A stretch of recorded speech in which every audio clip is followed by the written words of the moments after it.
Problem 2. Sophia ran 5 laps around the 400-meter track at her school. For each lap, she ran the first 100 meters at an average speed of 4 meters per second, and the remaining 300 meters at an average speed of 5 meters per second. How much time did Sophia run? How much time did Sophia take running the 5 laps? So think of it as a straight line rather, right?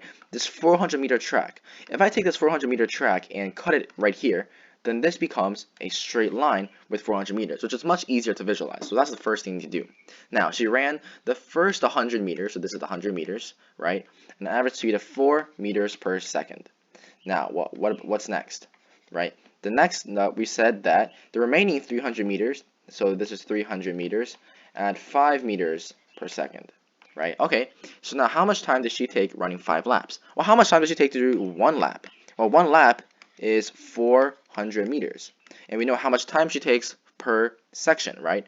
For the time of the first 100 meters, that is the distance divided by the velocity, which is 100 divided by 4, which is the same thing as 25 seconds, right?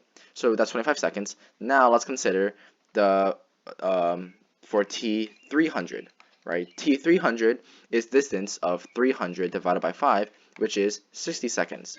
So that means in total for 1 lap, she takes 85 seconds, or 1 minute, right, and 25 seconds.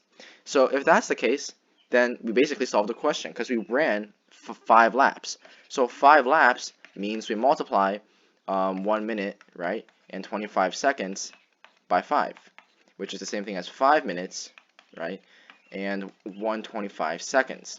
But that is too big. We can subtract out 2 minutes from this because 125 minus 120, right? So that would be equal to what? That would be equal to 5. So that's 5 seconds remaining. And the 2 minutes gets added to the 5, right, to become 7. So it's 7 minutes and 5 seconds. So your final answer will be answer choice C.